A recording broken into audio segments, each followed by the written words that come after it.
Yeah, you know what time it is. It's time for the Geekenders podcast. MegaRan, Jesse and Dodger, what up? Let's go. Yo, it's the weekend. Yeah, it's time to geek out. Let it begin. Go on, stream and shout. It's Jesse and Dodger, so give them a follow and see what the Geekenders are all about. Yo, it's the weekend. Yeah, it's time to geek out. Let it begin. Go on, stream and shout. It's Jesse and Dodger, so give them a follow. #1 geek podcast, without a doubt. Yo, another end of another long week. Got a job and a kid, I know that you all beat. So take a second, grab a drink and vibe while we catch you up in just a matter of time. On gaming, comics, whatever you're doing.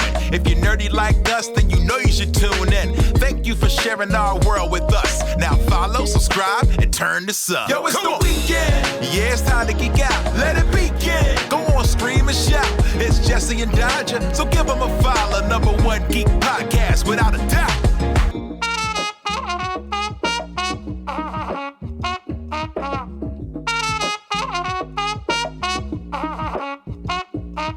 Hello, everybody, and welcome to Geekenders. I'm Dukes. That's Jessup. True. And we have a lovely guest with arguably and undeniably the best hair out of the three of us. Boba. I don't think so. Hello. Boba, welcome. Thank you so much for joining us. Do you want to tell everybody who you are and what you do? This is always like, whenever Hard. someone asks me those things, I'm immediately, every ounce of knowledge in my brain about not only who I am, but anything that I've ever done leaves. I'm Boba, play video games on the internet, and I don't know, stream on Twitch, that sort of thing. I like playing video games and stuff. Yeah, same. Wow. That's all of it. I don't know. It's always like, whenever I tell people what I do for work, and then they're like, oh, what video games do you play? And I'm like, oh, can you use that in a sentence? I don't know what a video game is now that you're asking me. Can I tell you a story? Yes, please. So, I was getting our... A podcast? No. Yes, I have a story really quick. It's relevant, I swear. I was getting our wedding bands cleaned because Sam and I, for whatever reason, decided we were going to get wedding bands that have all of these frickin' details in them. And so they need to be cleaned. So I found a person to fix up some stuff and clean them and things. And we met up and I told her what we do. And she was like, oh my gosh, my husband is like a huge gamer. Can you tell me what games do you play? And it was the same exact thing where I was I know. I'm like, I lied. I've never played a game in my life. Exactly. I'm like, anytime anyone asks me, oh, have you been playing recently? I'm like, I don't know. You think I remember? What? Is it like a pressure thing or is it an embarrassment thing? Because for me, it's an embarrassment thing. I'm going to let you know. Really? What is it? Final Fantasy 14? You don't want to talk about it. I do. Jesse has admitted before that he will just come up with a fake job. Really? When people ask him. I tell people I do. Thing too. It's just easier. The other day, I was walking down the street and I got accosted by some guy, and he was asking me what I did, and I was like, "Oh, I work for Sony." And he's like, "Yeah, what do you do?" And I was like, "Oh, just IT. It's nothing fancy. I'm not making games or in movies." And he's like, "Okay, cool." And that was it. He did not want to talk to me anymore. Yep. He did not care. And I was like, "Nice." Yeah, I think it depends on what you're actively doing, how you want to explain it, because sometimes I'm like, I've made the mistake of being in an Uber and kind of saying what I do, and then I'm also trapped in this car with someone for 20 or 30 minutes, and then suddenly they're asking me every detail about everything, and I'm like, please, I just want to sit here in this car, please. I learned that lesson too. I used to do that when I was just starting. I was so excited to tell everyone video games, that's my job. People had so many questions. Now Chad even knows this. When I get in a car with someone, they're like, "What do you do?" I was like, "Oh, I work for Sony." Like, "Oh, what do you?" I was like, "I worked on Paul Blart Mall Cop." Conversation ends. They do not care. That's my go-to every time. How is that not the one that extends the conversation by hours? They wonder. Loop around your house and they're like, "I'm not letting you out until you tell me everything." I feel like no one liked Paul Blart Mall Cop. There's an entire podcast about Paul Blart Mall Cop. And it's this one. Welcome. this one today. Thank you Hello, so everybody. much for listening. We have the creator of Paul Blart, Jesse Cox, here today. I actually am not. I am so sorry. I've lied to so many people. So many people. But in the Uber earlier, you said Yeah. That was in fact a lie. I am so sorry. This. Not again. Yeah. Mm-hmm. No, I think it's mostly I think it's like an ADHD thing where most of the time I'm just doing something almost like just out of nowhere, right? Where I'll be like, oh, I feel like playing this game now. Or like I play a lot of stuff where I'm like, it's older, but I want to play it, like PlayStation 2 games and stuff. Or I literally, it's like when someone asks me something, every word that exists in the English language, I'm just like, I don't know how to speak words. What are those? I bet PlayStation 2 era, Xbox 360 era games would go over really well. Because most people probably have an understanding of that. Me, I cannot. A great example is if someone were to ask me, Jesse, what have you been playing this week? My answer would be, oh, well, you know that game Vampire Survivors that everyone was playing, that everyone loves? First off, you have to have an understanding of what that is. So I would end up having to explain it to people because most people don't know. Then I would have to say, so yeah, imagine that game, but instead I decided to play a game called Wedding Witch, which is the exact same premise, except you like are a witch and your boobs change as you murder. Wow. That sounds fun. You get potions and they unlock different versions of the witch. You could be like a buff mommy witch or like a cat girl witch, but you have different styles of combat. It's literally Vampire Survivors, except a boob game. But a boob game. And I was like, and here's the thing, I was recommended it by people who play Vampire Survivors. Like, Jesse, you'll like that one better. I'm like, what do you mean by that? Now I know. I'm a little offended, but also thank you. But also, how would I explain that to anyone? Be like, all right, so there's this other game. It's probably the superior, better version, but I picked the one because it's got a witch and boobs. I got nothing for the world. To be fair, even when talking with other people that play a lot of video games, sometimes you'll use a term and they'll be like, I've never heard that term in my life. What does that mean? Yeah. Like bullet heaven. That's like a fairly new term for games that are like Vampire Survivors, right? Where it's like, you're the bullet hell. Right. Yeah. Not them. It's you. You're the bullet hell. But like, I've had to pause a conversation a couple of times recently to explain what a bullet heaven is. So like, if that's already happening in our own communities, then yeah, the lovely lady who's cleaning my ring, who's like, my husband played WoW a few years ago, is probably, who knows, you know? So let me ask you a question about that. What was your see, if I was having one of my wedding rings, the ones I collect for my victims, if I was having my wedding rings cleaned, and the woman was like, oh, my husband, I assume she was 90. Oh, my husband used to play World of Warcraft. I would have asked her, I would have immediately been like, this ain't about me anymore, lady. What's going on with your husband? What did he play? Where was he? What was he doing? Did you watch him play? Did you join playing with him? What was that like? Did it ruin your marriage? I'd have those questions. The last time I had a conversation that was similar, I took a different approach. And I did instead ask, like, she said, oh, my partner plays a lot of games. And then I decided to then ask, oh, what do they play? You know, do you ever play anything? I asked a few questions and then it managed to heel turn into, actually, I do know a little bit about the type of games that you want to play. And now I feel more comfy in this conversation and I can actually think of a game instead of being like, I don't know, Dark Souls. Have you seen a Dark Soul before? It sets you up to be the weirdo. It's a trick. Yeah. It's like, have you, I'm currently playing the 39th version of Final Fantasy? And they're going to be like, oh, cool. Like, you gotta turn it back on them. You gotta be like, wow. Oh, so what did he play? Oh, did you play anything? You gotta do that. And you could have got a discount probably.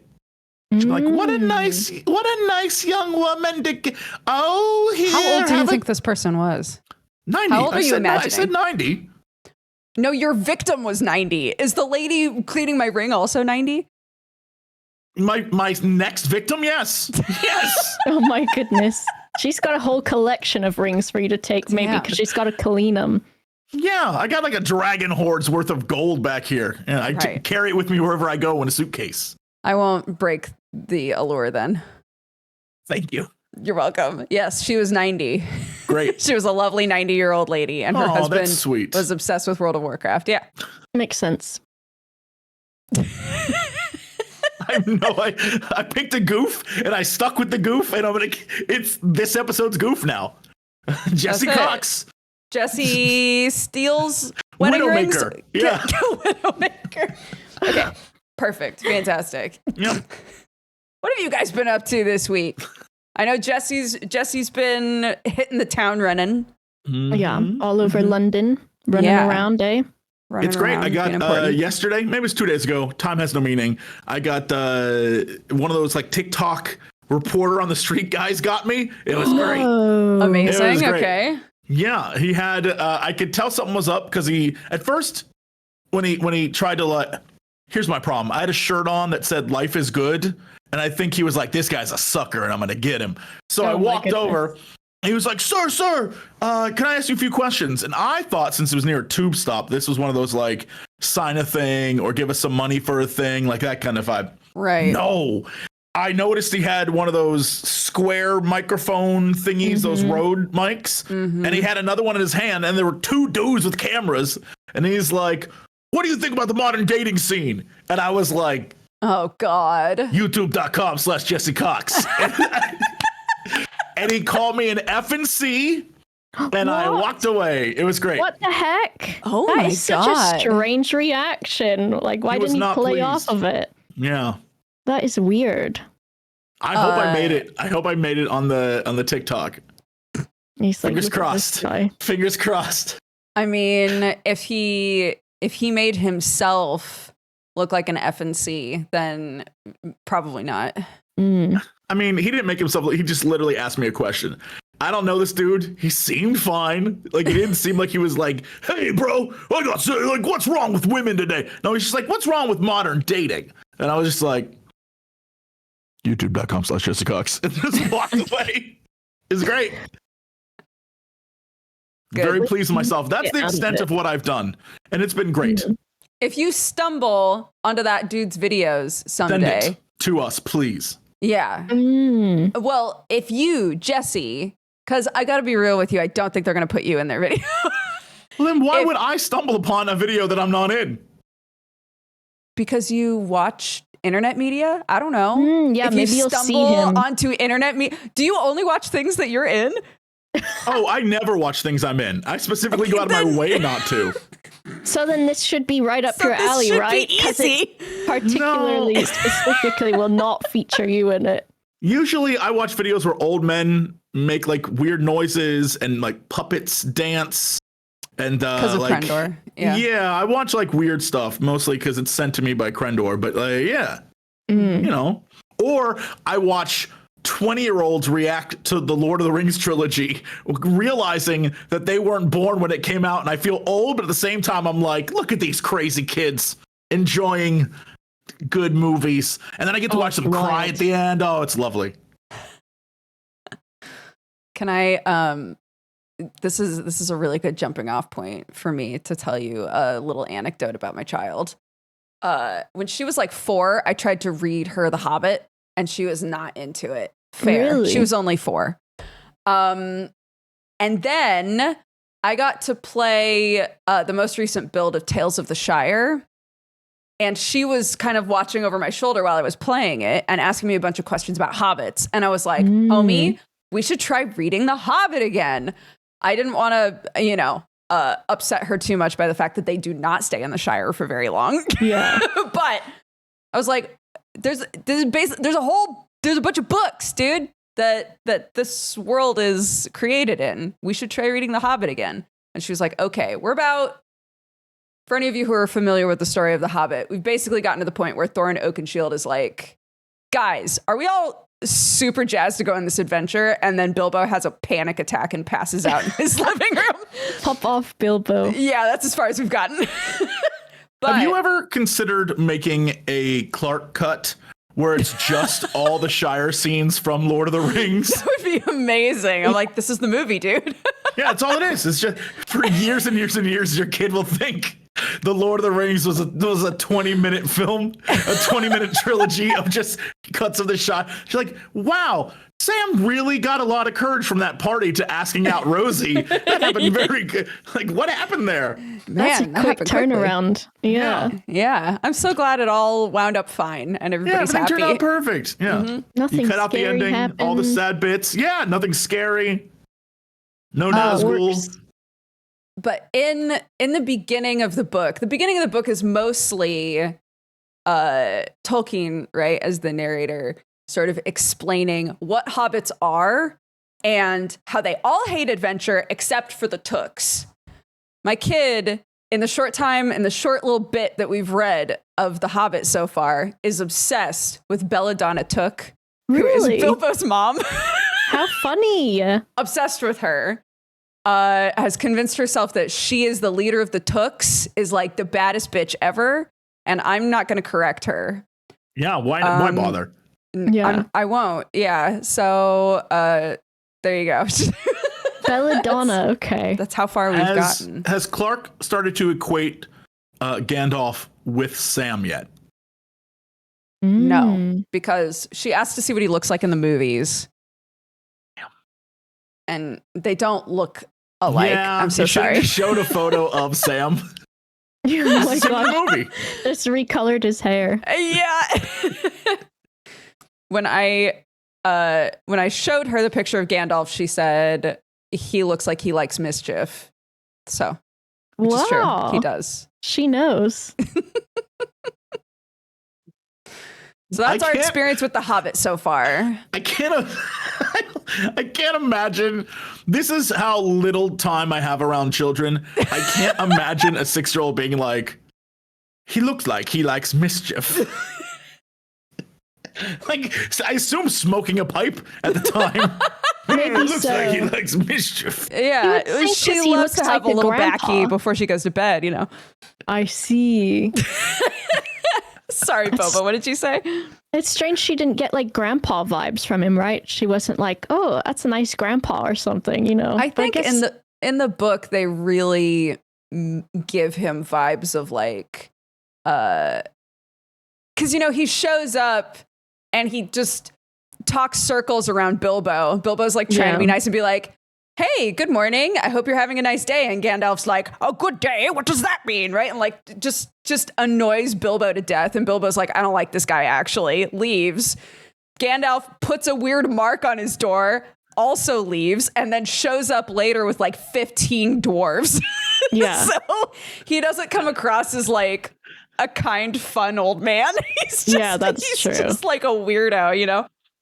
It's fun to see The Hobbit through the eyes of someone who's never seen the movies or knows anything about it, though. and has like a different sort of grasp since she is, you know, so young too. Yeah. Oh man, I really want her to graduate from Hobbit to the Lord of the Rings trilogy just so I can get some like young kid feedback on Tom Bombadil. I would love to know that. I want to know like what's the child vibe on old Tom? Because Who's that'd be Bombadil? What? Who's Tom Bombadil in Lord of the Rings? Is he he's in the new ones, right? The Rings of Power episodes that have come out, right? Oh, I don't watch that. So I haven't watched that. your experience with Lord of the Rings is only the movies then? Yeah, is what you're I saying. I tried to read the books, and we spent so long talking about a tree that I gave up. Sure. That sounds. So Tom Bombadil is a character who is like, I honestly can't spoil Tom. Tom is a character who exists kind of like forever, potentially being the literal god of the universe, but also maybe just being a stand-in for the writer, but like literally just like a character who exists to be like, I sing a few songs, I'm cool, I'm Tom Bombadil and I'm mysterious. Yeah, I wish I could explain him to you without like, it is both a massive spoiler and not. Yeah. He is it makes perfect sense why he was removed from the movie, because he offers nothing really to the story, but he's like supremely interesting. I don't know what to. Yeah, he feels like one of those things that's inserted to give people like a, wait, is that just like a weird guy in the woods, or is this something more important? And then they never go back to it. It is Right. Somebody not said he's addressed like again. a Tolkien self-insert, like you were Okay. saying. So that's Yeah. how I'm imagining it now. But Interesting. he's great. He's a goofy guy. I don't want to spoil it for when you actually read it, but he's a goofy guy. That guy. I love Tom. Yeah, I never made it through the Lord of the Rings books. I have read the Hobbit book before, so I know that that's very different from the movies. Oh yeah. The thing that stood out to me the most in terms of difference was the elves, because they were kind of locked in on how the elves were portrayed in the Lord of the Rings movies. Mm-hmm. And so the elves are like really serious business in the Hobbit book. Or not at the Hobbit book. They're really serious business in the Hobbit movies, but in the Hobbit book, they're just goofy guys. Are they? That sounds so much Yeah. better. They sing songs and shit. They're just little goofballs. Speaking of songs, go watch the animated version of The Hobbit.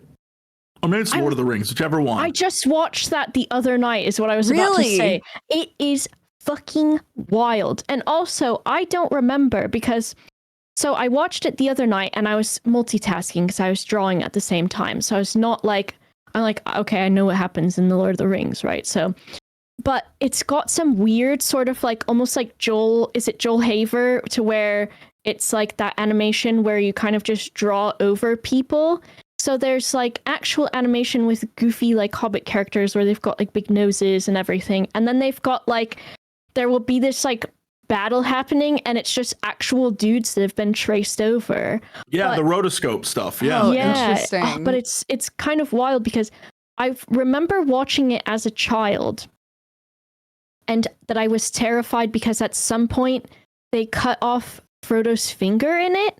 But then when I Okay. watched it the other night, I was like, where's this part of this animated film at? Because I didn't see it in the one that I watched. So I'm like, where did I? There's no way I imagined that. So I Right. don't know which one that's in.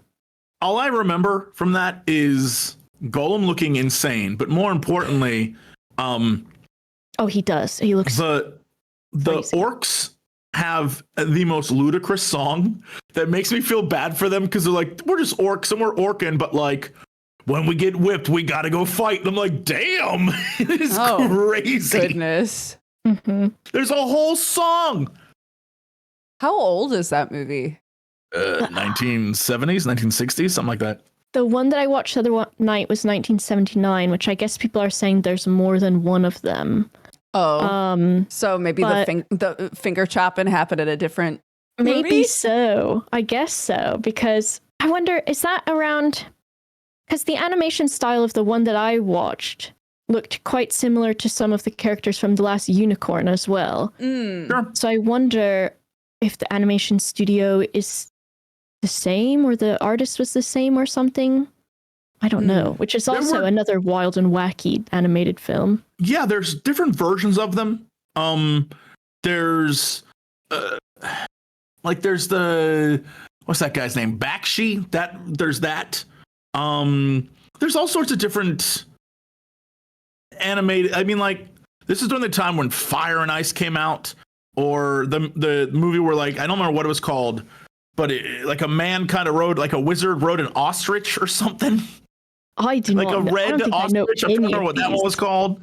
There's all sorts of weird ones that came out then. Oh my gosh. Never seen any of that, I don't think. Oh, that one's called Wizards. Yeah. Okay. They wait are there. it's a weird vibe because they're clearly, and their animation that is both at the same time very kiddie, but also like, here's a half naked lady too. And you're like, Yeah. all right, cool, man. I remember very- that when I watched The Last Unicorn when I was younger, and I was like, wait a second, that harpy has tits and nipples. And I remember like pausing it on my TV and being like, what? Because I was watching it on a DVD, and I was like, she really does. And then there's the tree that's got the big boobs too.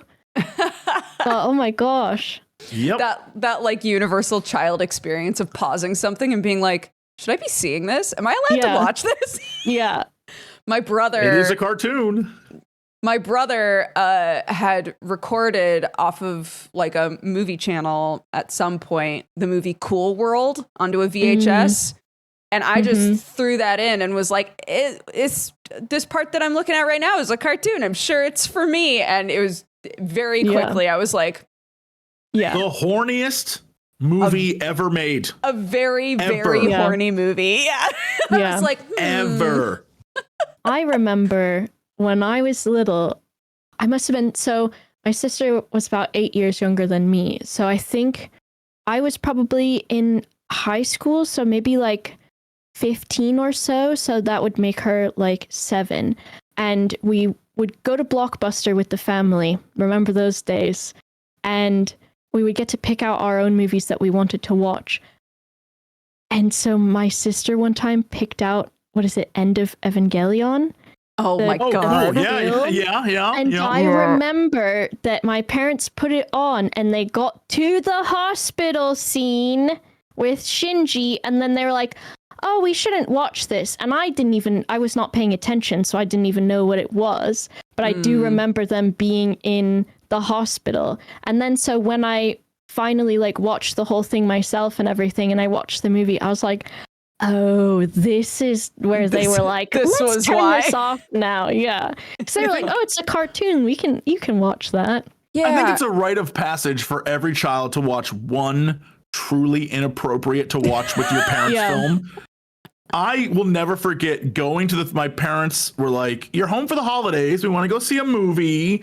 Your dad and I really want to go see Girl with a Dragon Tattoo. I was like, okay, cool. Not a good movie to see with your parents. Not appropriate parental. I remember looking over at them like, is this How is we so doing, awkward. Yeah. Like, oh no. That's when the South Park movie came out. My mom was like, I don't really want to go see it. Why don't you take Emily with you? And so my dad took me. I don't know when it came out, but I think I was under 10 years 99 old. maybe? So I would be like probably 8 or 9 years old. Oh my God. Wait, And did my your dad dad took me know what South Park was? Surely. Yes, but I don't think they knew exactly how far it would go. Right. Because there is a lot in that and then I was traumatized for a long time after, and probably still a little bit now, of the scene where they replace Kenny's heart with a baked potato. Yeah. And my mom would watch like a lot of those emergency room sort of shows like late into the night. And so then we went and saw that movie. I saw that and I was like traumatized from it. And then I would come out of my room in the middle of the night to do something. My mom's watching these fucking ER shows and I'm like, oh, the baked potato. I must have seen the South Park movie 40 times. I remember we would be like, no school day, we're going to go see South Park. Like we thought it was hilarious. Really, secretly, it's just musical theater. I don't care what anyone says. No, it we're really a bunch of is. like dude bros like, yeah, I can't wait to hear my favorite song. It's so goofy. Mm-hmm. I do think this is backing up a little bit, but it's something that I ran into a lot with my mom before she like figured out how it all worked. Is there were so many movies coming from like Japan specifically, I feel like, where there wouldn't be a rating. Sure. You would turn it over and it would say NR for not rated. Yeah. And looking back, it's like the board hadn't rated it, right? Like that's what that means. But my mom and I at first were like, oh, that means there's nothing bad enough in it for it to even need a rating. And I rented a couple different things. Like what? Yeah, let us know. I rented a video for a show called Project Echo. It definitely had boobie in it. And then the other one was Bubblegum Crisis, which I think slaps ass. It was so good, but inappropriate for how old I was. But both of those I rented and was like, I mean, not rated. when I was younger, we had Vampire Hunter D, Akira.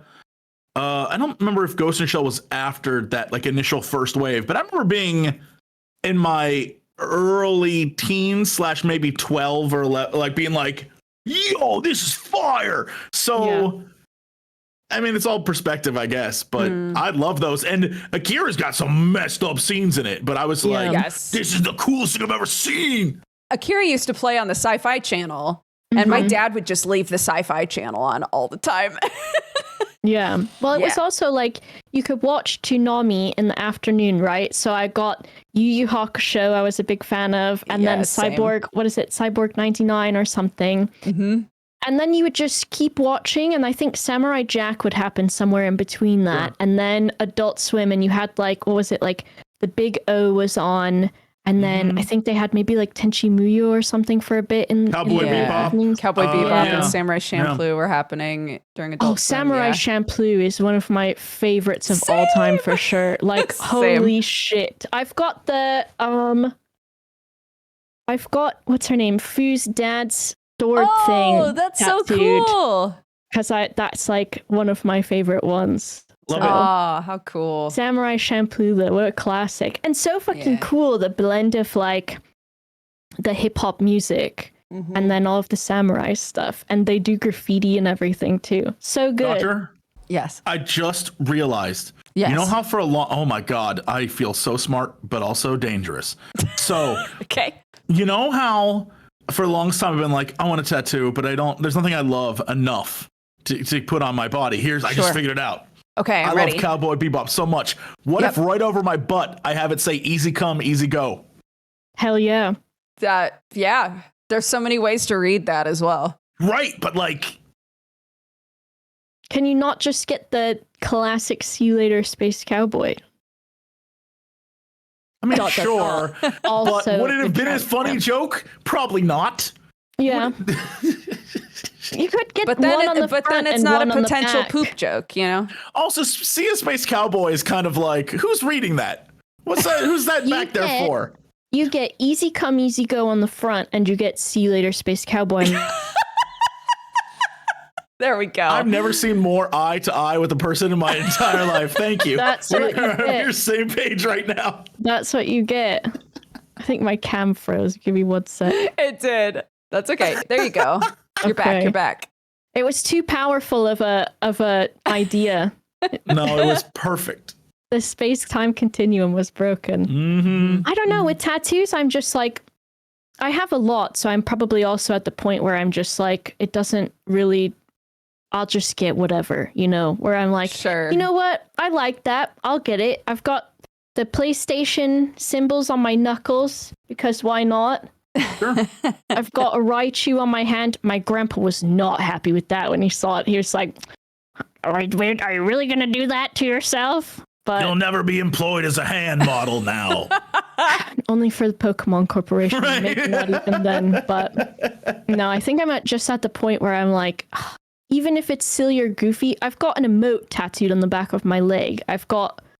In my chat, we were using Courage the Cowardly Dog, but he's a Peepo, so it's Peepo Courage. And he's got a cowboy hat on. Yes. And when I walk around in places where people can see the back of my calf, I'm like, I must look like some kind of weirdo with that guy back there. Because he just looks like he's got his eyes like all crinkly and he's got tears coming out and he's got a cowboy hat on. And it's just, why not? Why not? Who cares? It's my avatar. A person said to me a few years back that he felt like he had reached the perfect number of tattoos when he could say to himself, I want a wizard tattoo, but I don't want it to be a good wizard. I want it to be a shitty looking wizard. You know, when you reach the point where you're like, I just want a goof. I just want a tattoo that's a goof now. Then you've done it. Why not, you know? Yeah. I'm gonna, you know what? I'm gonna make a challenge to the viewership right now. Okay. If we on this podcast ever hit a time where we're doing over 200,000 views on the VOD, I will, and this is a consistent thing, can just be one episode. If it just happens, I will get Dodger's mushroom person tattooed on my body. Oh my We'll film God. it all as like, you've earned this, internet. It might end up being the first one. And it'll happen. They'll have it'll be Come the on, mushroom person. That's it. That's what it's, let's see if you can do it. My people your courage friends. is from that. My people courage was if someone could get 696,696 channel points. And then there was a reverse of it, which was just a bit more channel points. So the 696,000 one was get people courage tattooed. And then the next one that was a bit more expensive was don't ever get people courage tattooed. But we got to get people courage tattooed first. So I did. And I think it's been redeemed twice. So I think I owe a second one, which I'll do eventually. But it might be a bit smaller than this one. I was going to say. I'm not, that's how convinced I am that won't happen. That if it does, I will tattoo a Dodger permanently on myself. I don't know where. A little doog mush. Yeah, it might be a big Doog mush. I don't know. It could, who knows? Wait, the Crendor episode has 201,000 views. I said consistent, not one episode. They're already trying to rules lawyer me, though, so I won't fall for it. Yeah, they're trying to squeeze it out already, dude. I won't fall for it. You got to put in the work, chat. Yeah, open all your accounts on all your monitors and get to watching. Yeah, it has to be real views. It can't be those fake views. I'm not paying for this. You bought it. Don't view bot me. Like, wow, we're view doing bot us, really please. well. Yeah, that actually hurts. It's not good. That's not. We will get bad algorithms. Don't do that. How many episodes is consistent? People want to know. Enough where I start to say, damn, look at us. Damn, every episode, over 200K views? Crazy. Yeah, that's crazy. It seems like people like us, and we're not just doing this out of trying to annoy Dodger on a weekly basis. What do you mean? What? Huh? I love it. You've made me want a new tattoo now. I mean, I always want to get a tattoo. I just don't go get them ever. It's just like the setting up. I had what did I do this year? I think I got one a few months ago, and then a month later, I just got another one. And actually, 2 months before that, I'd gotten the 2 small ones. And it's just like this year, I'm like, okay, let me just get the ones out of the way that I've been waiting to get for a while. Yeah. And then also just there's another artist that I really like that she's usually really booked out. And she opened her books for December and January. And I was like, I don't even have a super solid idea of what I want. But I'm also at that point too, where I'm like, I got a rat recently tattooed. And I was like, can you just do a rat and whatever? I don't care. And they were like, I did a rat and a rose. Is that okay? And I was like, yeah, that works for me. Yeah, so I'm sounds just good. in general, I know you do a good job. So, but this one person, they do like kittens. And they're those old vintage storybook looking kind of kittens where they're cute. really Yeah. fluffy or really round. So I'm gonna get Titus and Yuna as kittens Cute. on my That's leg. very cute. So that's the next one. I have a few friends in Toronto, Canada, that Nick, who's been on an episode of Geekenders before, is one of them, that do tattoos. And so I keep saying, I'm just going to wait. And then when I go to Canada, I'm just going to get a bunch of tattoos done. But it's been years since I started saying, I'm just going to go to Canada. And I still haven't gone. So, to be fair, it's a long flight now. Just fly back in that general direction with Jesse now. After you're unflooded, just go. It'll be fine in Just 5 next days or week? something. Yeah, just go real quick. How much luggage did you bring, Jesse? Can I fit? I have one suitcase. It is full of clothes. Shit. Okay. I can ditch the clothes and put you in the suitcase, but you will die in the plane. Oh. It is freezing in Not there. worth it, I don't It is a 10-hour flight. You will freeze to death. Okay. Yeah, never mind. I guess Maybe that's a Maybe bad if we idea. wrap you in some of the clothes, like I do sometimes when I bring stuff back.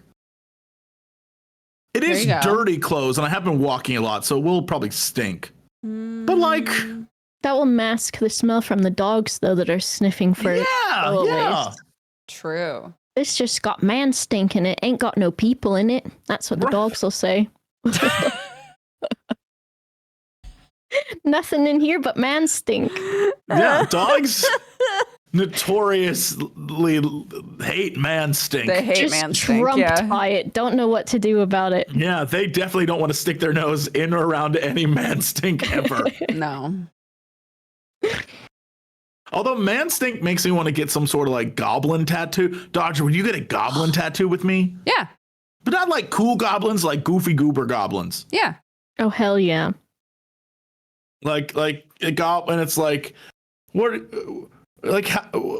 you doing? And the goblin's like, my best. And he's like a little goober. Yes, that He's is a all- perfect tattoo. Yeah. I like it. Yeah, there are those people that specifically just do designs for like friend tattoos, where it's like, you know, two birds and one of them's got a knife and the other one's dead. I don't know. It's like two that go together. Right. Yeah. But we're just goblins. We could do that with We're- goblins. Right. Two little gobbos who just are not doing well. They're all beat up because heroes beat them up.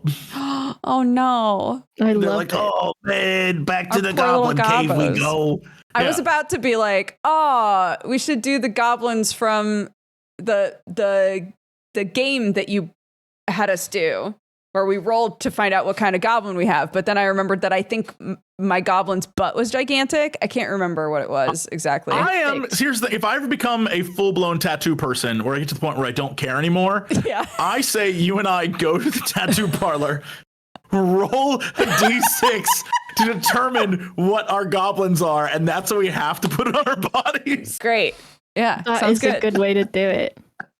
They've got those like change machines that you put change in and you can get a random tattoo from too. I'm sure there's got to be one with just goblins in it. For sure. Would you do that, Boba? I think so. I think if I looked and I was like, yeah, I'd be fine with those designs. I think I'd just do it. So I just get silly ones now. I've got baby Snoopy. I've got all kinds. I'm imagining Snoopy in a diaper. I don't know if that's exactly what you're talking about. No, he's not got a diaper on. He's just like when Charlie Brown goes to go pick him up and he's curled up next to his mama. That's what I've got. He's just fit right in there. Cute. It's fun. I don't know. I'm not going to be alive forever. And then once I'm done using this, I don't need it anymore. So who cares true. what's on it, right? What does it matter? Yeah, absolutely. Might as well decorate it, right? Yeah, exactly. Yeah. That's fine, but like, I want robot parts, man. I'm so disappointed in all of us. I could have Jack's arms by now, punching through walls, like flipping skulls. I could be doing cool stuff. I could have feet Maybe that that's become exactly a wheel. why that's not normalized yet. My feet go like boop, boop, boop, boop, and a wheel pops out and I roll around. Yeah. There could be so much cool stuff. I could have rollerblade feet. Yeah. Where are the centaurs except the bottom half is a motorcycle? We have What's going on? failed. What have we been investing in? We have such a boring dystopian future. I was hoping for like robots and cyborgs that we couldn't tell and they were like trying to kill us or something. No, we got like Nothing. We've got AI that is just, they have to code it so that it doesn't get into porn every time, right? That's where we're at. That's the best we can do is robots that just learn to be nasty. I wanted the shower from the Jetsons. That's the thing where I was like, oh my God, if I get that, I don't want to have to wash myself. I want to stand in a box and I want to be able to think about all the things that I need to think about because I'm so busy that I have to interrupt my own thoughts to remember, okay, wash my arms, wash my body. I want to stand in a box. I want to be soaped up.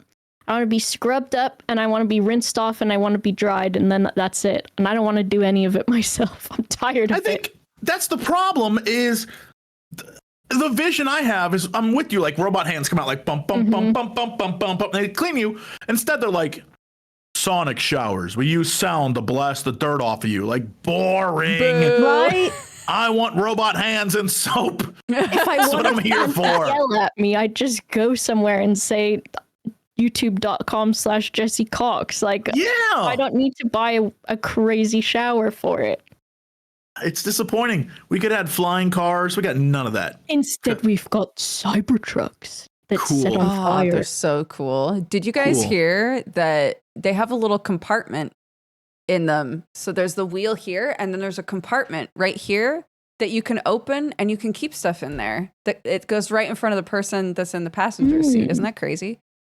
Not like There's a trunk or anything. The back part where you can put stuff. There's like a big part that closes on top of it so that the stuff in the back of the Cybertruck doesn't get wet. I feel like we've raised a bunch of idiots, and I saw a post the other day that was like, the only way we're gonna have automated cars is if we make some sort of automated car highway. And I was like, the subway, bro? Like, what do you mean? Listen, I understand that a bit though, because one time I was like, oh my god, I've just had the most brilliant idea ever. What if we make a Blockbuster, but it's for books instead? And then someone goes, the library? And I was like, oh yeah. So I understand, because sometimes you're like, oh my gosh, this thing, there's no possible way anyone's thought of this yet. And it's like, no, Right. actually, like, since the beginning of time, that has actually existed. Oh, okay. Jesse, Yeah. have you, in your time in LA, have you used one of those taxis that doesn't have a driver? No, but I see them now way more than I used to. They're everywhere in LA. It's crazy. There's a video. Hold on. I want to. There is a when I was coming out here on the way to the airport, I saw two of them, and they were kind of behind each other, both also headed to the airport. So I don't know. One had a passenger in it, and that seemed fine, but one had no one. And there's something about no one being in a car that is just disturbing. That makes my skin crawl to think about. Like, okay. So the video that I watched that like featured this thing, and that's why I was like, I know so many people in LA. I wonder if anybody's used it. Is Eddie Burback made a video called "AI is Here, What Now," and he got one of those just to see what it feels like. And he said that it was really disconcerting not having a person in the front seat. But also it got like stuck. So they can't, because it's an AI controlled car. Sometimes it gets confused and just sits there, and then people are like honking at it, but there's no one in the car. So you have to just sit in there, slink down to that back seat and be like, you have to just sit there and like wait for a person to like take control of the car and like fix it so that it starts moving again. And I guess they were saying that the areas where these cars like park at the end of the day, because there's so many of them all trying to like figure out where to park. Yeah. They just spend all night like honking at each other and like making noise, trying to like figure out where everybody is. I saw that and I was crazy. like, what a nightmare. And are they all like, are they all electrical or anything at least? But I guess that's still wasting the battery on them. I don't even know how they Can you work. imagine they're just all powered by gas. And so it's just like, get the fossils, get them out the ground. We're going to need those babies. The real solution, and this is, I'm convinced of this, because people feel the need to have someone in the front seat, right? Mm-hmm. We need to have a version where it's the AI robot guy from that Schwarzenegger movie, Total Recall. And he's like, hello, welcome. We need a taxi robot in the front. We need a Johnny Cab. And he drives us around. And he's like, how was your day? Right? And he talks to us. We need that fakeness. I think it would work. I think I'd still need a real person, because I feel like I would be... it feels like it's so out of your hands, right? I mean, normally if you go in a taxi, it's still, you're not in control, but at least there's someone you can reason with, I guess. Right. Like you can appeal to them, like, please let me out of the car, or please stop honking or something, or at least you can report them. But this is like, you're just on the highway to hell in a car with no driver. Yeah, if I was in one of those cars and it got stuck, I think even just out of embarrassment, I would just somehow tell it, actually, my drive is done now, and get out of the car. Yeah. Because like, I don't know if I would have the emotional patience to sit there and trust that it was going to just figure it out. I'm sorry, but you're on the middle of the 405. You cannot exit the car Let me now. out! Yeah. It just Locking locks, doors. Yeah, it locks the doors. You watch them slide down. I don't That would like be the it. other thing too, right? Could it just lock you in and you can't get out? What if it locks you in and it turns off? All of those things. Oh my god. Maybe I'm a boomer. Is this how I find out I'm a boomer? I don't trust these cars. I'm going to get locked in. I feel like as more people use them and as we become accustomed with them and they, actually develop them and we're not in a beta test, I'm sure more people will be accustomed to it. But it doesn't inspire confidence when most people, their stories are, I gave it a shot and I was terrified. Yeah, that's true. I guess like you said, even if there was something that was like, because they've got those robotic waiters and stuff where it's got like just a little anime face on it. Maybe that's what you need, right? I went and got Hot Pot the other day, had 4 of those little guys come out, and one was a cat. Cutest thing. I was like, yo, cat, you can serve me anytime. And the cat was I've never seen the AI waiters. They're like, looks like a trash can almost, right? Yeah, kind of. And they have shelves instead of a gut. And then the shelves have your food on it. It goes like, and you take it from the waiter and he goes, pew, and he smiles at you and then he like wheels off and you're like, thanks, waiter. It's great. The future's here. And that's what they need to do. They need to, instead of having like a guy in the car, it's just a robot dog or cat. That's what we need. I think, you know what? I think you're onto something. I think people would respond really well to that. If it was like, oh, a little tiny cute robot. If it was Astrobot. If every car had a little Astrobot and he just like drove and he was like, it's me, Astrobot. But he doesn't talk. He just goes, wah, wah. Yeah. And he drives around. I would love that. Or a I'd Wall-E. be so happy. Or like, you remember in the 90s we had those dogs where they were the robot dogs where And you they'd take flip? care of them. Yeah. Yeah. That's it. That's all. If you give me a flipping dog in the front seat of an AI car, I'm throwing my money at you. You'd be like, yay! He doesn't honk the horn. I'm not He's even very worried I'm polite. gonna die anymore. He just does a flip. Exactly. Mm-hmm. Me and that AI dog stuck on the freeway. I'm fine with it. Like this. People driving by yelling like, you son of a bitch, get out of the way. The dog's like, yep. He does Just doing flips.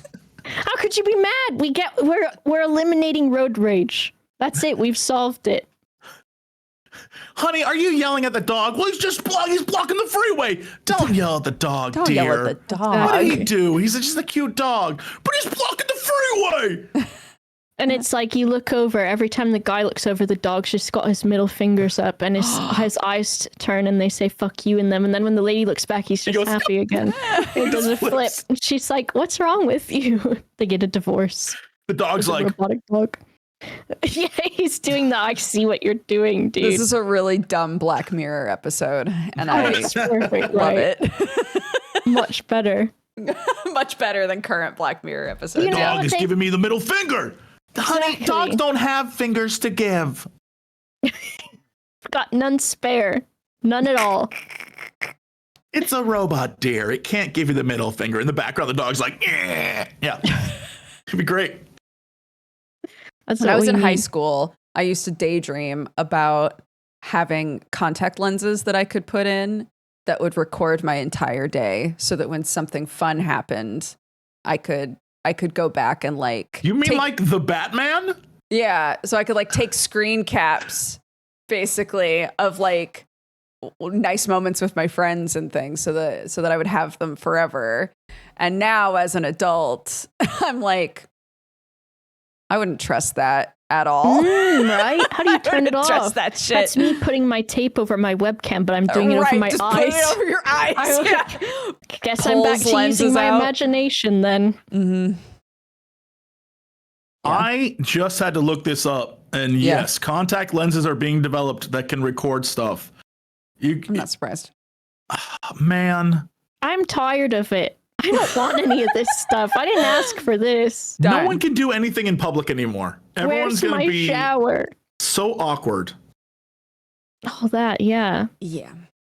I think there's some things that are good, like those phones that are doing the active live translations are pretty cool. That's great. Sure. But that also, I think, like, not to be like an elitist or anything, but maybe like learn a few words too, like for fun and also respect. Like, you don't have to use the phone for it.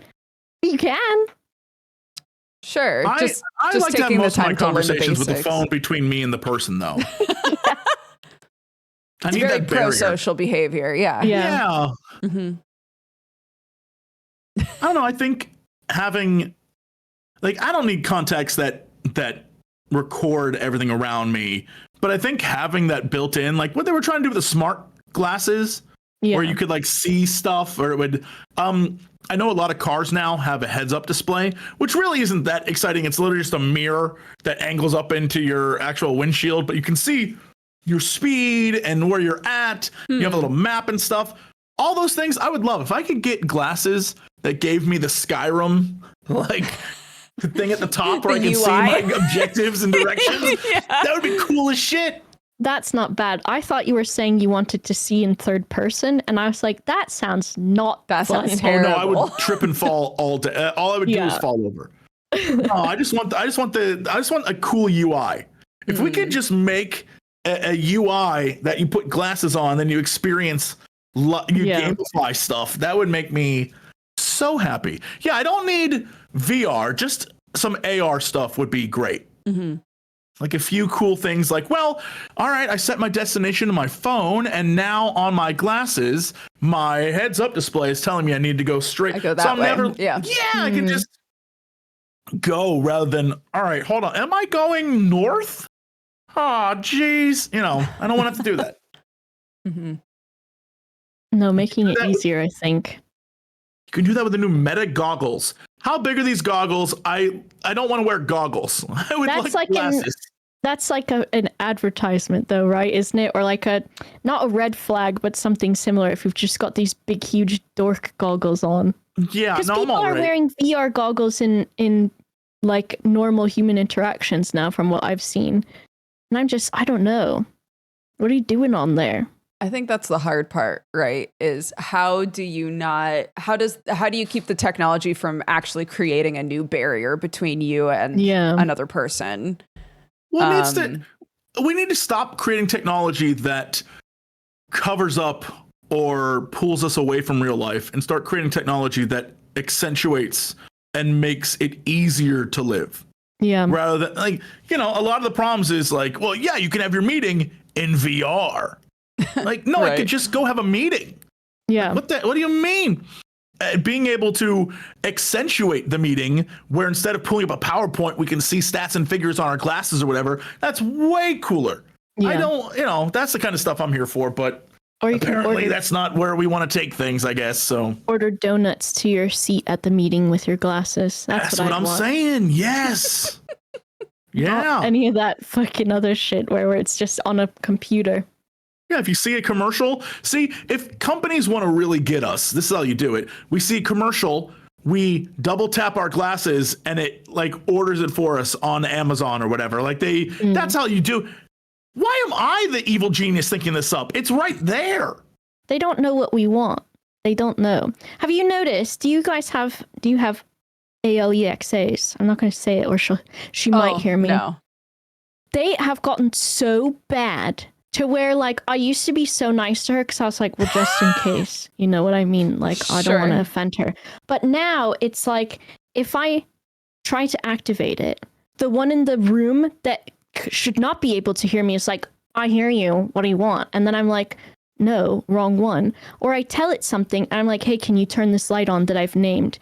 And it's like, I don't know what light you're talking about. And I'm like, yesterday, a few weeks ago, you knew exactly what I was talking about. They've like completely broken. Weird. And it's now I'm getting so mad. And the one from the other room will answer me and I'll just yell at it and I'll be like, don't speak to me ever again. Or there was one day I got so mad at her that I asked her a question and I was like, oh, can you turn this light on that I've named this? And she's like, dining room doesn't exist. And I spoke to her again. I said, can you write an email to Jeff Bezos and can you tell him that you don't work anymore and I'm really angry about it and that something should be done about this. I was just so mad. I went on a monologue to her and she was like, I can't do that. And I was like, well, I didn't expect you to, but I just needed you to hear me out because I'm getting real angry about it. Maybe you should calm down. Would you like a drink? I can order some from Amazon. Amazon.com. Yeah. She doesn't even suggest those things anymore. She just says, I can't do that. Or she does not hear me. I'll like say it. She won't hear me. And I'll be like, maybe it's because this is a British one. I have a weird accent. So I'll say it again slower. Won't hear me. I'll say it again. Doesn't hear me. Finally, one more time. I'm like up close to the Alexa. I'm like breathing on it. And I'm like, I'm talking to you. And then she'll be like, oh, I'm here. Ugh. I think they've given up on them. I got one of those, not an Alexa, but I got one from Google when I did I went to the Google HQ Google in LA. Home. Yeah. And they were like, thanks for coming to this thing we're doing. As a reward, have this box of crap. And it was everything from YouTube branded socks to a hoodie that for some reason has it was whatever the Google alphabet thing they were working on. I don't know. It's a product that doesn't exist anymore. Okay. Yeah. But they also gave me this little mini TV screen looking deal. And I was like, you know what? I'm never going to use this. I'm just going to give this away or someone. And then I don't know what happened. But one day I was just cooking in my kitchen and I was like, let's set this up while I'm waiting for this water to boil. So I went over, set it up. I only use it. I'm like, hey, Google, will you play and then insert band? Yeah. I'm sure the damn thing's listening to me all the time, but I only ever use it to play music. I don't talk to the damn thing. I have no It's like, do you want to schedule something? I'm like, no. It's like, do you want to hook up your Google accounts? I'm like, no. Do you want to do it? And I'm like, no. Google, play Jamiroquai, please. Yes. Yeah. I use mine a lot for music, but when they were working really well, they work great for the lights because the Govee lights, you can tell it make this light 20% brightness or make it this color or anything like that. And that's really helpful. That is nice. Yeah. Or when I'm cooking, I'll be like, oh, what's 400 degrees Fahrenheit in Celsius, and then it tells me and I don't have to go to my phone or something. But other than that, it's just I'm living this nightmare of it's like living with someone who you have to say something to multiple times before they acknowledge you, and it's Sure. Okay, once it's okay, but every single time, that is if this is where the technology for this is at. But I think they laid off a bunch of people from that particular sect of the company. And now I'm suffering for it, so right. And I need to complain. Why wouldn't they think of you when they were talking about getting rid of people? Yeah. That's why I told her. Unreal. I told her write that email directly to him. Tell him what's going on in my life. Let them know. I'm over it. I can't take it anymore. Yeah, no email was sent, but several alerts were. Yeah. I'm sometimes I'm just so mad at it. I say something and I'm like, I hope it didn't hear that. Yeah, oh when my we gosh. were in LA, we had smart home stuff set up. And then when we moved, I had a conversation with somebody who said, yeah, I mean, you can have smart home stuff without it needing to be Google or Amazon or whatever. Yeah. It just takes more work, but you can set that stuff up where it's just specific to your house. It just takes some extra work and you can set up your own cloud, so to speak, that's just, hard drives and upload your pictures to it and all of that. It doesn't have to exist with Google or with Apple or whatever. And I was like, that's amazing. We should just do that. It turns out I don't know how to do that. So I really was thinking a lot of myself, I could definitely figure out how to do this, but I'm so confused by it. You have a server, yes? Yeah. So, I mean, that's step one. Right. You have a place on your property that is your cloud. Right. So there you go. Step one complete. You've already done one step. You're doing so good. You can do this. Thanks, dude. Yeah. I appreciate you very much. That's the biggest step is putting a bunch of drives in the thing and making it work and then putting all your stuff, connecting it. You're already there. Now you just gotta, I assume make your toilet connected somehow. Right. Now I just need to plug my toilet into it. Yeah, and your fridge And and be like, stove. House, flush the toilet, please. That's just got to be one of those printer cords, right? The printer to USB. That's Yeah. probably on the back of the toilet. That's the one they 100%. always I've seen use. that before. I'm sure of it. Yeah. And most modern toilets are USB-C now, so like it's so easy. Gosh, that is so easy. Thank goodness for universal cords, dude. Yeah. Yeah, it's great. For the toilets. Just for toilet. That's the only reason I want the smart home stuff is for the toilets, dude. What would it be like? Hands-free flushing or like bidet functions or Yeah. just like It would be like those toilets that like have the paper on the toilet seat, and then when you stand up, it like replaces the paper. You know? yeah. But it kind of doesn't really though. Haven't they done where they're like, I drew a mark on it and it's just there still? Oh no. You know, like it rotates Just rotate the paper in and out. just for peace of mind. Oh my gosh, it just does a full circuit, so it's just right exactly back to where it was. This is your friendly reminder to clean often, kids. Shower. Do. Hey, when's the last time you changed your sheets? You should do Yep. that. Oh, You should clean Do your that. sheets. see if they had that for the bed instead, like on the toilet where it just rotates the paper, but it's a bed sheet Yeah. and it like plugs into the wall and it just like, oh, here's your fitted sheet. Time to change that out, and It just flips sucks your it into the mattress wall. over. Yeah.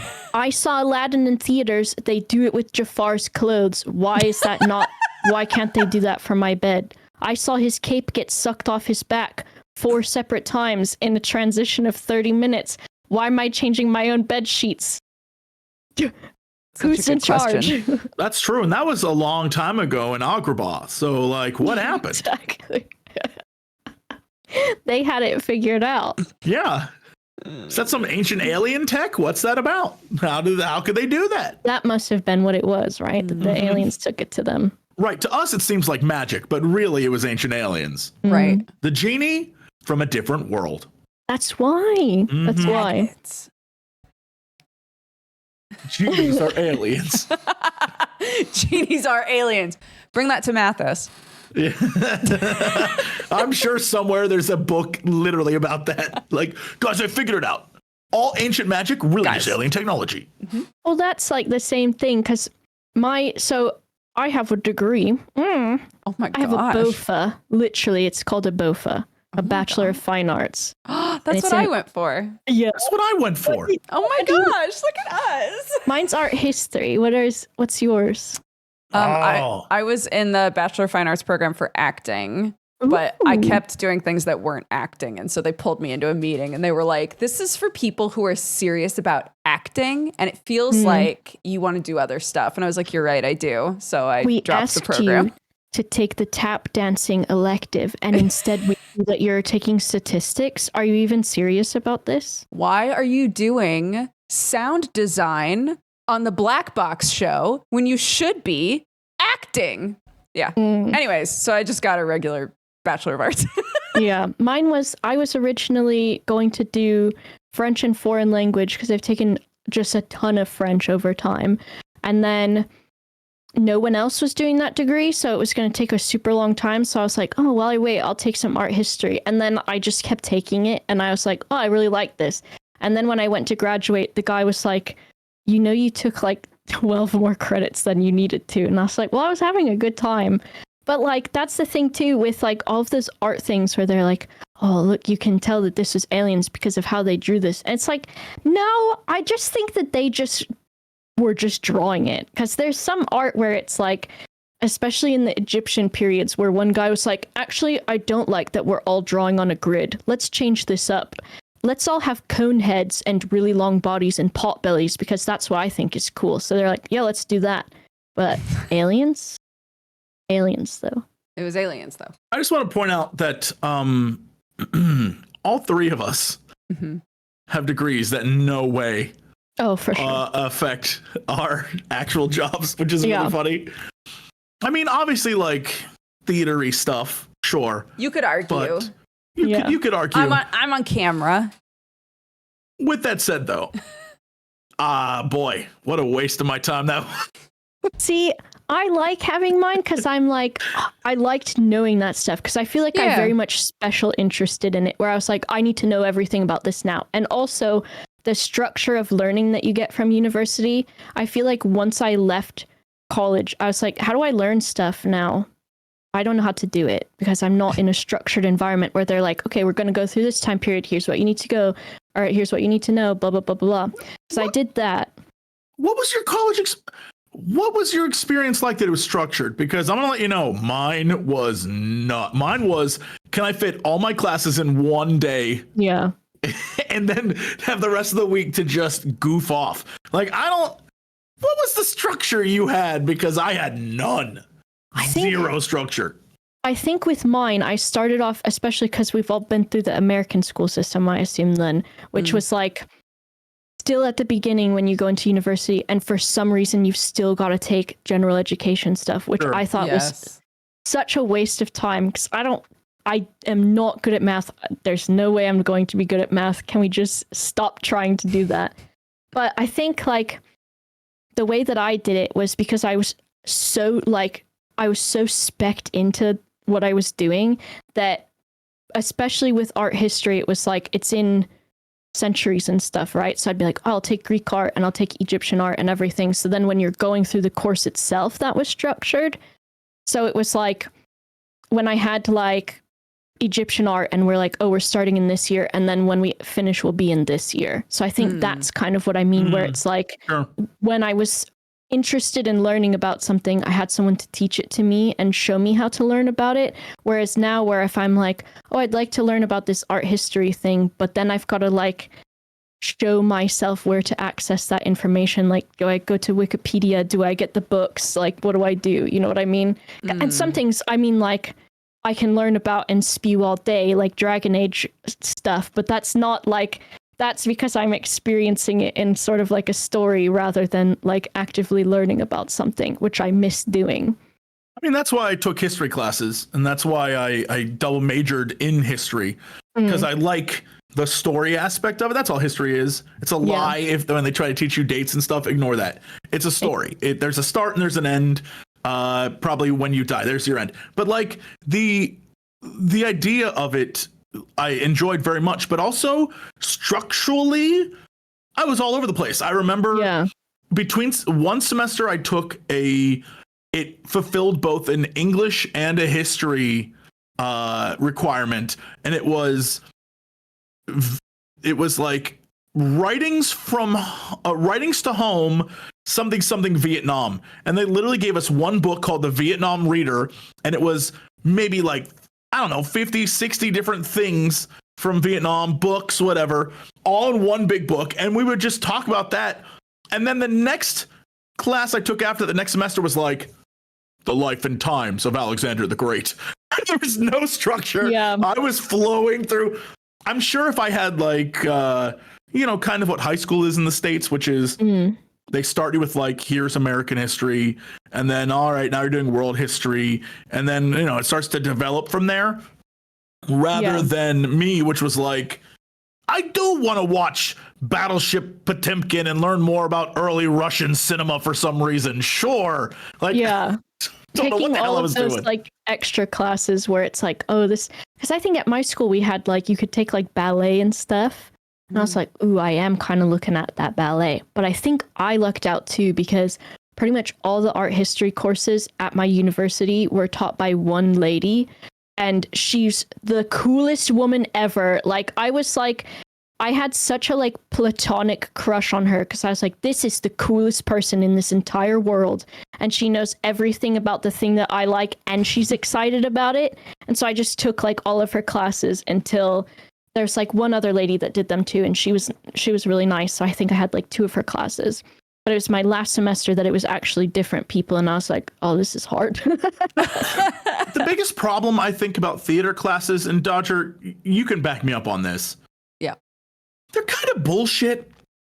They're like, you go to the class and you're all excited, become like, I'm going to be an actor and I'm going to learn to act and I'm going to Meisner technique the shit out of this. I'm going to be so good. But really, you just show up and they're like, today you will taste a lemon. without tasting a lemon. Mm. Or you are a tree. What kind of tree are you? Pretend to be a tree. Or my favorite one, this is when I realized is all complete, like acting is just pure lying. I remember the class was, all right, for today's class, everyone will stand up in front of the class and receive a phone call. This phone call will be the worst phone call you've ever received in your entire life. I want you to channel a moment when a phone call happened to you. And I'm like, okay. And I watch people go and they're like, friends are just, they're crying. They're not. And I was like, I don't think I've ever received a bad phone call. So I got up there and just faked a friend in a car crash. But because I didn't know how to act, I was just like, what?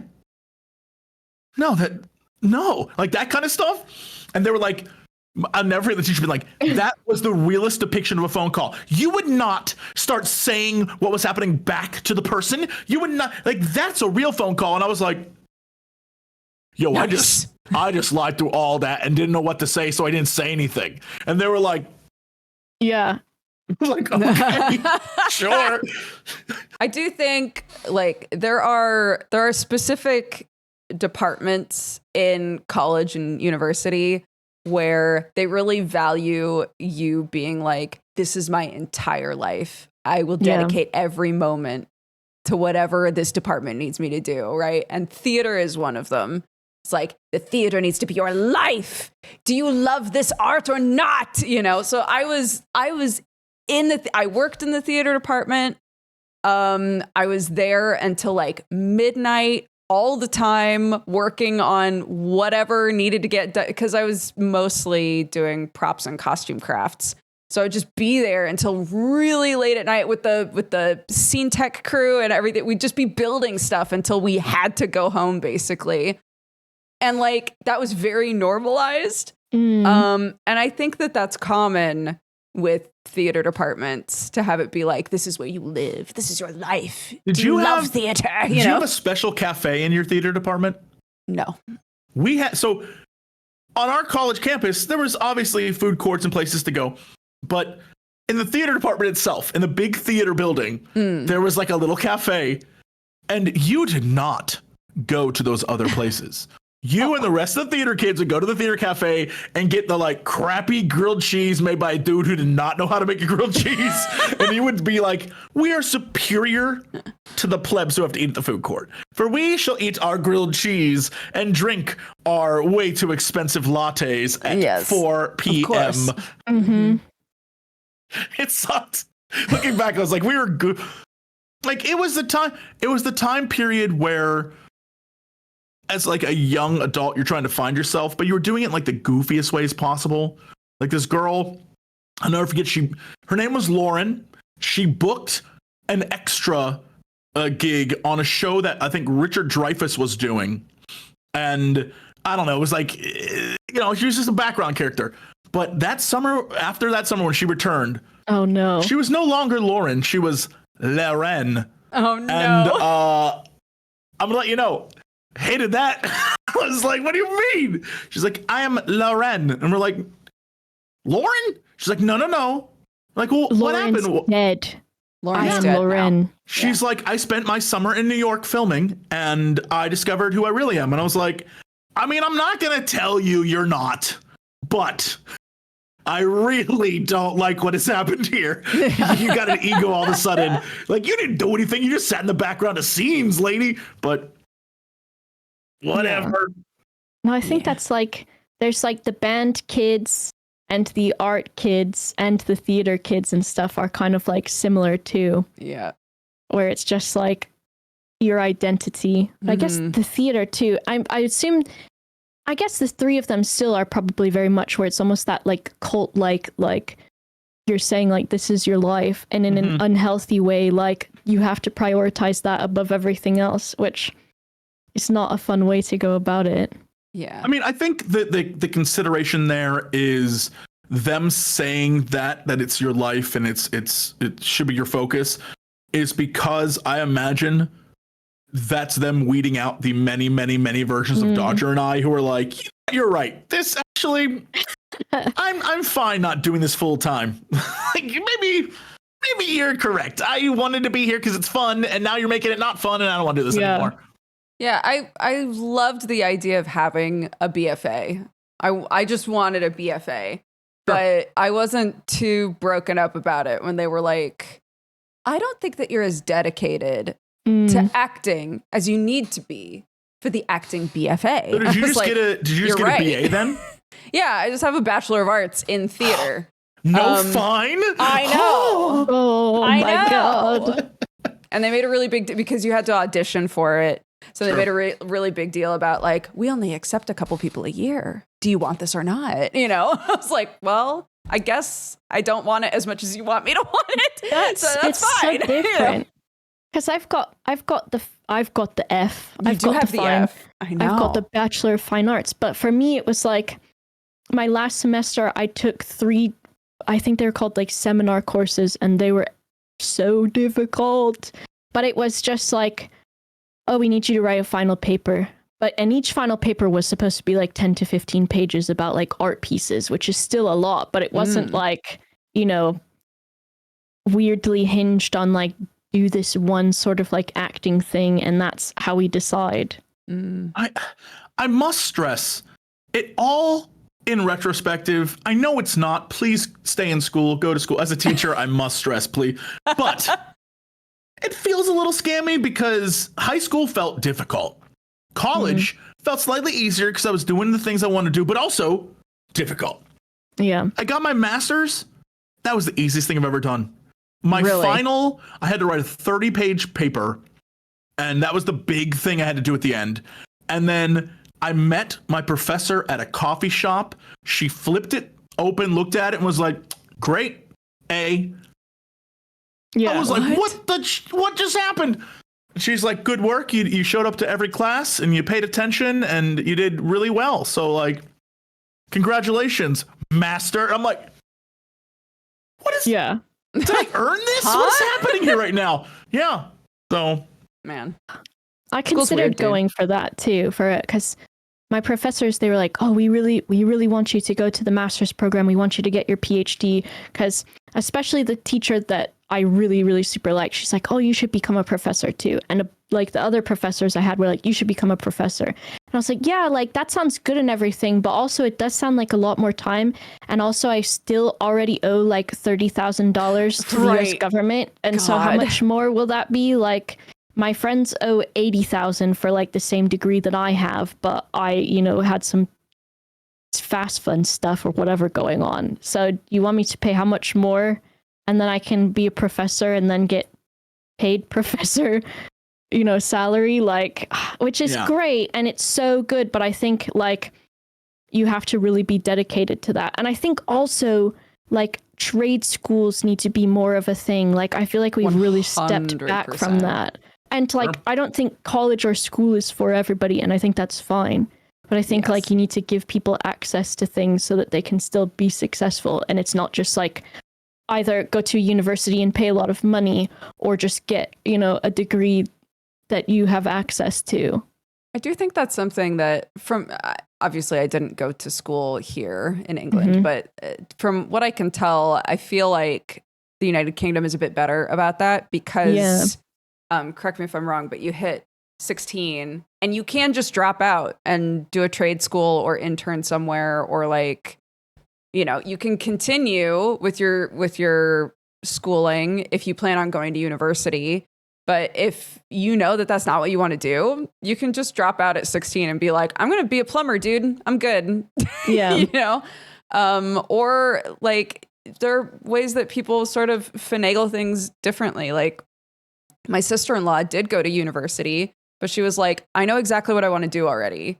So I'm just going to drop out now. And I'm going to start like calling a bunch of farms around here and see if anybody will take me as an intern at 16. And it worked. And then she was able to go to the school she wanted to go to and be like, hey, look, I dropped out because I know exactly what I want. And I've been working at this farm for a while. And they were like, awesome. You know, so yeah, I do feel like England's a bit better about that, about encouraging like different ways to sort of, achieve what you want, you know, and that it doesn't have to be university. there's a problem, and I don't know if it's states focused, but there is an idea of having a piece of paper that says I did X entitles me to Y. And the only reason why I got a master's degree is because as a teacher at the time, it would get me $2,000 more per year. That is it. Yeah. I was like, you mean if I do this, I can just get more money and they have to give it to me? They're like, yeah. And they're like, okay, cool, I'll do it. Like it wasn't because I really cared. It was like, oh, I won't be broke all the time. Cool. And again, it's only $2,000 more a year, but I was like, I'm in. I'll take it. And I feel like that's a lot of it. I mean, even in school, a lot of the testing is, when I was teaching, it would be kids need to pass the 10th grade proficiency test so they can graduate. Yeah. It isn't so they can learn a thing. It's like, well, we need to have it marked next to their name. They took it, they passed, and now we can hand them a diploma. Like, that's crazy to me. But I feel like that's what most of it is. It isn't, did you learn something? Yeah. It isn't, did this kid learn how to determine what is a real fact or not? Or did this kid learn how to read? Or does this kid know algebra? None of that. It's like, did you study for the test? If not, you're screwed. If you did, congratulations, citizen. Right. It's weird. Yeah. No, it's a lot of like, I think America's a lot of like be able to pass the test, and that's kind of it. And I think also like thinking about it and looking back on like having gone through university and everything and thinking about how I learned and to like how differently everybody learns too. Like, I feel like maybe I could have done better with math and stuff if it was in a way where I was able to learn it. Because I'm very much like, if it's something I'm really interested in, like I was with art history, I feel like I had the right access to the materials that I was able to like binge read them basically. But with some other things, I feel like I need to like, a lot of like with having a job or something, if someone tells me how to do something, I'm like, I don't know what you're talking about. Like, or like they give me directions and they're like, oh, go to this room and get this thing off of this shelf. I'm like, which room is it? Where is it? What direction is it on the shelf? And I feel like if I had that with some things that I found more difficult, where it was like a better way of learning them, oh my gosh, I feel like I would have done so much better. But it's all very much standardized a lot of places too. Yeah. Not to totally heel turn us, but should we're becoming evil? Is that now we're heel turning now into our villain arcs, and only villains cover the news. Jesse, do we have news topics today? Oh my goodness, we have so much news. So as I'm sure you're aware, we got a PlayStation. Actually, we had several video game based shows this week. Dodger, who starred in one. But we got some Sony stuff, and with it, a lot of cool things, a lot of games that we are, Jesse Cox especially is excited about. So we see that Astrobot's getting a DLC, very free, by the way. Ooh. Very excited for that. There was a Horizon Zero Dawn remaster, and I thought it was really funny because I thought they were going to say, if you already own it, you're going to get it for free, but they did not. They were like, if you already own it, you only have to pay a little bit. And I was like, boo, worst thing I've ever heard. They obviously are giving us a brand new Ghost. I believe this is Ghost of Yotai. Mm-hmm. Boy, do I not know how to pronounce that. But that seems like a totally reasonable, fun game, and no way their internet would ever be upset about that. So very excited. Sure. Nope, nothing to be upset about. Yeah, Dynasty Warriors. We're getting another one of those. Here's all you need to know. I watched about 30 different clips people sent me about this PlayStation State of Play, and all of them were dudes being like, the worst, trash, this is garbage. Look at this. Meanwhile, I'm excited for like Lunar Silver Star Story. I'm like, oh my video is me just being excited the entire time, and I was like, I realize it's the little things that make me happy, and I just don't. When it was like, yeah, Ghost of Yotai, I was like, cool. I'm not gonna play that, but like, cool. And that's the one everyone was like, yeah. So we have skewed internet. I'm so sorry. But that's a whole thing that's happening. And of course, there was the PlayStation 30-year bundle. Looked great. Seems super fun. Definitely probably already scalped. People probably, eBay's probably were going to get it if it's already on sale. I have no idea what's going on there, but that should be fun. Then, in the world of film, boy, we got a Thunderbolts trailer. That was super fun. Excited for that. We got a John Wick spin-off trailer. Oh my which, goodness. Excited for that. Is it about the dog? It is The about dog's the main character. daughter of the blind guy, I believe. Oh, cool. I can't remember. Yeah. So it is a spin-off film. Very excited. And we got a little hint of that. No, wait, maybe it's not the blind guy. Who was that daughter? I don't remember. It doesn't matter. I haven't It's one seen of the them. last 2 John Wick movies, I think. Oh, well, it's the daughter. She's great. It's not. She is in a scene with the blind guy at the end of the last movie. No spoilers. Okay. Wink. Okay. All right. Anyway, yeah, but it's not the daughter. It doesn't matter. All right. Oh no, it's the daughter. It's the daughter of the dude with the samurai sword. That's who it is. Okay. And the blind guy kills that dude in a cool fight scene. Yo, John Wick slaps. John Wick is the best. All right. Anyway, Sam would agree with you. Yeah. it's the girl from the Russian mob boss. No, it's the daughter from the whatever. It doesn't matter. Why are we talking about this? Also, we got a new look at the Lord of the Rings: The War of the Rohirrim anime that is coming. That looks incredibly interesting. Visually, I don't know that it screams Lord of the Rings, but it's got a redhead lead, so I am in. Sure. Also, we have a very. I mean, we got a sneak peek at it. Sonic is getting its crossover with Keanu Reeves, where now Shadow is just straight up voiced Yeah. in games by Keanu, and I love that Ooh. for everyone. And then we have Can I just some say game releases really quickly? Yeah. I said this on my stream a few days ago, but I am so excited that because we've come full circle and people are just like accepting how cringe they are now, that with this Shadow the Hedgehog stuff, everybody's just redrawing their Sonic OCs. I love it.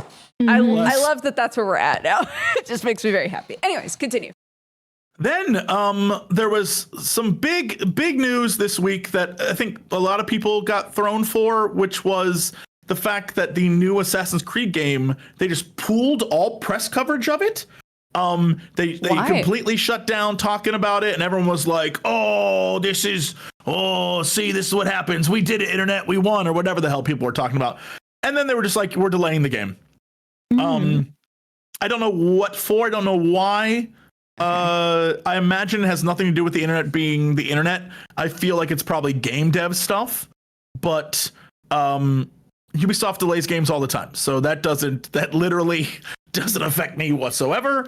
And they're gonna polish it. I don't know what people think that means, but it's probably like, we want to make things better? ? They're gonna add facial hair to the women. So you can pretend it's not a woman because Not you're a tough again. guy. Goodness gracious. Yeah, and then just a bunch of other fun stuff happened, but really, the biggest thing is that we got a bunch of cool new games, and this week, of course, we're getting some new stuff, but most of it's things like the new Starfield is coming out next week, the expansion bit.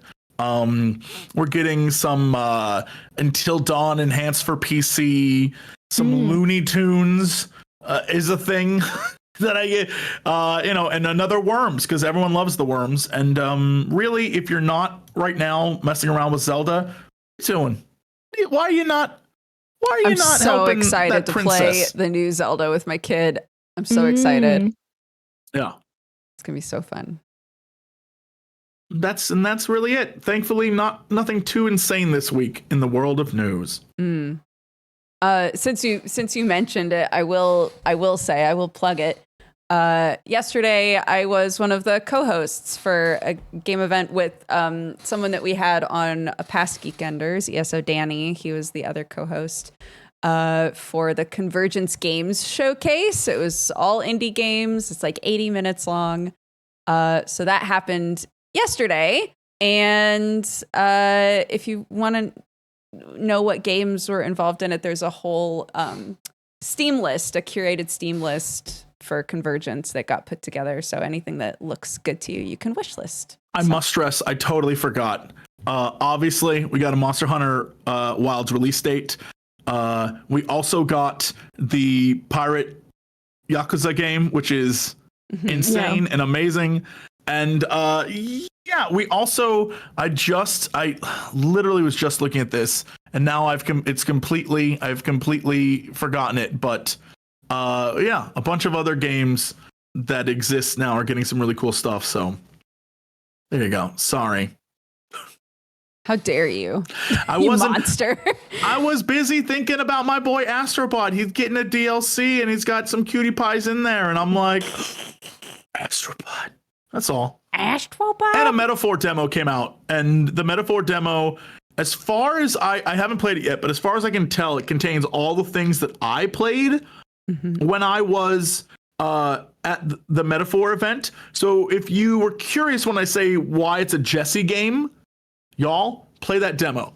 You'll be like, what the shit is this game? And that's why I like it.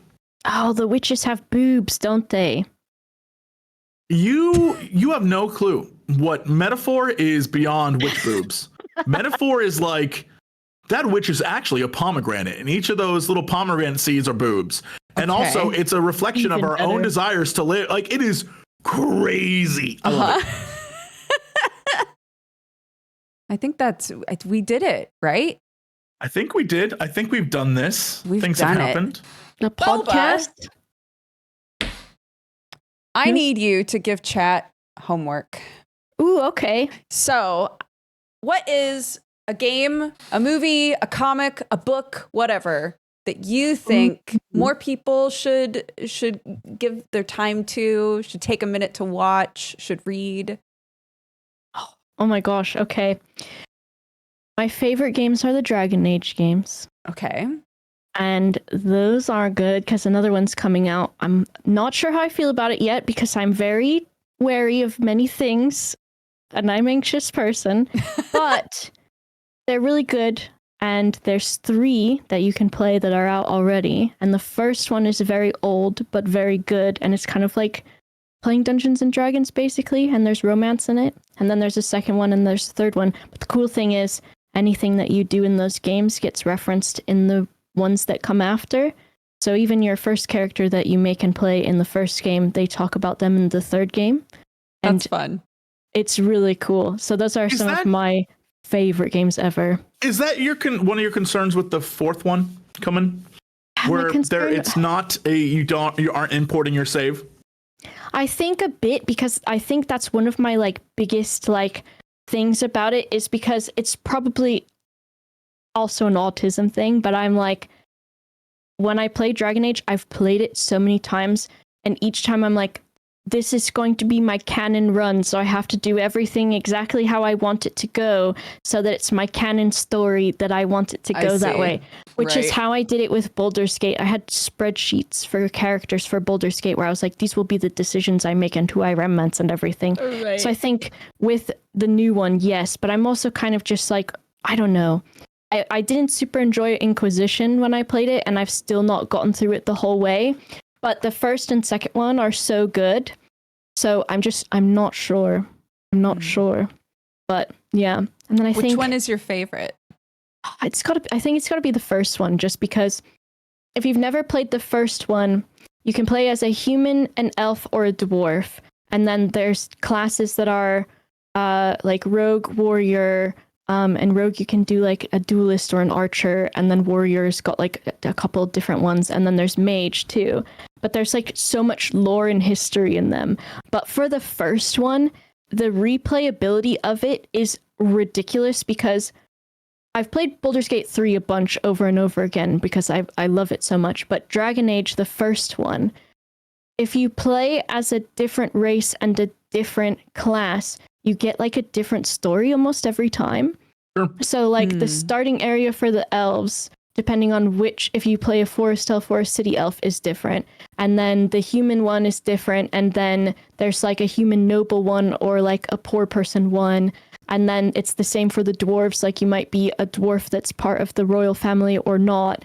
And then there's also a mage starting area. So when you're wow, that was really fun. I want to play that again. You don't have to do like a long first area where it's the same thing every time. And like the story does eventually merge to be like the same stuff, which is like, oh, I did this in the last game. But at least you get that first bit where you're like, this is a completely new experience. Right. And the dialogue is like so good. Like I would say on par with Baldur's Gate 3 too, where you're like, wow, this is like, I'm locked in.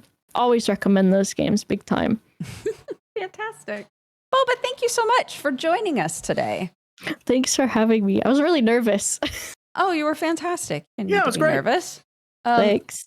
Can you tell everybody again who you are, what you're going to be up to this week, how they can find you, etc.? Who are you? Who are you, Boba? That is the question, isn't it? I don't even know. I'm Boba. It's Boba, and I'm on different social media sites, but mostly I stream on Twitch, which is just /Boba. And then, oh my gosh, what am I doing? This is the other thing. Someone will be like, what are you doing tomorrow? And I'll be like, oh my God, let me look at my calendar. I don't know what today is, and I only know what I'm doing by what I look at my calendar and see. But I'm streaming later tonight, and then I am streaming tomorrow, and then I'm having Sunday off, and then I stream more next week, and I'm getting kittens on Tuesday. How many? Two little babies. Magic Brian and Gilgamesh. So that will be my week next week. Thank you. Very good names. Magic Brian is from the Adventure Zone. So that's what I'm doing. But yeah, thank you so much. It's like, it's cool. Guys are definitely like big role models. So it was like, try not to freak out when you talk to the cool people. Oh my goodness. Well, you were lovely. And lots of people, when we asked who would you like to have on the show, a lot of people said that they thought you would be a fantastic guest, and they were right. They're all fired. I love that you so quickly determined we were in fact not cool. Just spending any time with us proves that is we are the opposite. Like dashed immediately. It's like where you're like really intimidated at the start because you're like, oh my gosh, like they're role models. And I think I have this where I've like met people in real life and they're like, I was really scared to talk to you. And I'm like, I'm literally not even barely 5 feet tall and I cannot articulate a sentence. Like, do not be afraid to talk to me. And it's not even that, but it's like, I think once you start to talk to people and you're like, okay, like they're normal people too. And even though they're like really cool and they have like a history of doing really super cool things and they say cool stuff, like you can kind of hang with them and you can kind of keep up, you know? You do say cool stuff gosh, and do we cool say things. Cool stuff? Yeah, you do. Oh my gosh, guys. Well, thank you, cool. Boba. I think that's the thing because like I've been streaming and doing content for about 5 years now. But before that, it was like, you know, I watched YouTube and I watched streaming stuff. And then it'll be like, oh, do you want to do this thing with this person? And I'll be like, that person? That one? Yeah. Are you sure? I'm scared, but I'll do it. Yeah. So, but thank you. Oh, thank you. You're very sweet. Jesse, what about you? What's going on with you, dude? You're coming back to the US. Yes, headed back on Tuesday. Hilariously, like all great things crossing the ocean, I leave and arrive at roughly the same time. So that's cute. I won't be a mess on Tuesday when I get back. No. Hopefully Monday we'll have some Jesse Dodger time. That'll be cute. Yes. But other than that, I'm in my vacation part of this trip. No more work, only chill. So I might go see some shows. I don't know what's gonna happen.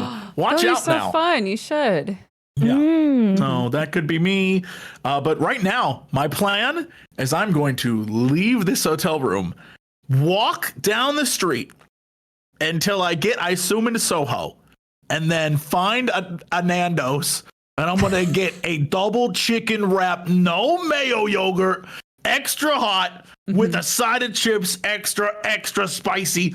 That's my plan. That's what I'm doing. Cheeky. That is it's gonna be super cheeky. It's gonna be the cheekiest. Well, for me, I will be hanging out with Jessup on Monday, assuming that I don't get flooded in again. Not supposed to be flooded in again, so fingies crossed. But let's see. What do I have to say before we go? Go watch Convergence if you'd like. It's my first hosting thing in forever. Dodger Coffee wise, we have a bundle of the Dodger Coffee and the Crendor Midnight Sloth roast bundled together for cheaper if you'd like both. So please check that out. That would be great. Must stress to everyone behind the scenes, Crendor messaged us like, hey guys, can I be on the podcast? I have a lot of coffee to promote. Yeah, we should really talk about the bundle. He's right. We're talking about the bundle. I just love that you did that. That was very funny. It was like, I just have a lot of coffee to promote. Like, okay, cool. Love Crendor. And aside from that, I think that's it. I'm probably going to get a message later being like, no. Huh? Streaming. You're going to do fun stuff on the internet. And I stream. I do stream. I do that. Yeah. I stream sometimes. Dabs. So come hang out. It's a good time. But that's it for us, I believe. So if you want to watch this later or any of the other Geekenders of Days of Yore, you can find them on youtube.com/Jesse Cox. We do not keep the VODs here. They're exclusively on Jesse's YouTube. And we're also on all of the podcasty things. So you can listen to us, watch us, whatever suits your fancy. You know what you need to do? 200,000. 200,000. And I will get that little weird mushroom thing that Dodger has that you have to watch every time Dodger streams games. Yep. It'll be on my body. And then once that happens, you're closer to getting matching goblins too. That's so true. It's the gateway. We got to do the matching goblins, buddy. Yeah, what will be the point? It won't matter. Yeah. At that point, it's like when you get a new car and then it gets scratched. You're like, well, screw it. What the hell do I care what happens to this damn thing now? That's the same thing. Might as well just get a bunch of weird tattoos at that point. Yeah, it's like when you have a building and someone spray paints on the side and you're just like, well, screw it. Yeah. Might as well just cover it in spray paint. Right. That's me. I'm that building. Guys, take care of yourselves. Have an amazing weekend. And we will see you next Friday. Bye-bye.